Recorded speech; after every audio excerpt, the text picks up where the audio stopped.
چون به کودکی به دنیا آینده خبر رسانیدند که مدتی به دنیا آمدنش فرا رسیده است، او روی به سوی خداوند آورده گفت: ای خدای من، شنیدم که مرا به دنیا می آورانی. آخر من خیلی خرد هستم. از خدا ندا آمد: خواطر مباش، یکی از فرشتگانم مدام با تو می شود. کودک گفت: من آن درجه خرد هستم که حتی سخنی گفته نمی توانم. خدا گفت: فرشته‌ات به تو تمام الفاظ بهترین را، تمام سخنان شیرین را با صبر و طاقت، با مهر و محبت می آموزاند. کودک گفت: ای خدا جان، اگر با تو صحبت کردن خواهم چیکار میکنم؟ خدا گفت: فرشته‌ات به تو با من صحبت کردن را، یعنی دست برداشته دعا کردن را می آموزد. کودک گفت: پروردگارا، شنیدم که در دنیا آدمانی بدرفتار و بدکردار نیز هستند.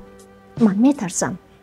خدا گفت: نترس، فرشته‌ات تو را از تمام بدیهای حیات با جان و تنش، با هستیش حفظ می کند.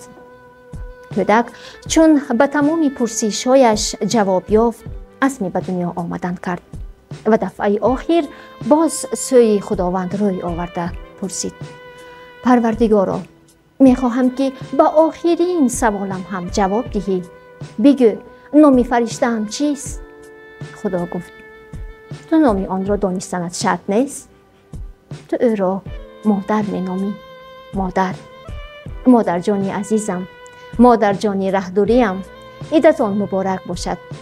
در شخص شما تمام زن بانوان روی عالم را با عید زیبایی، با عید 8 مرد صدقاً مبارک باد می گویم. می خواهم که دائما صحتمند و سربلند و سعادتمند باشند. عیدتان مبارک بانوان عزیز. این دسته گل برای شما.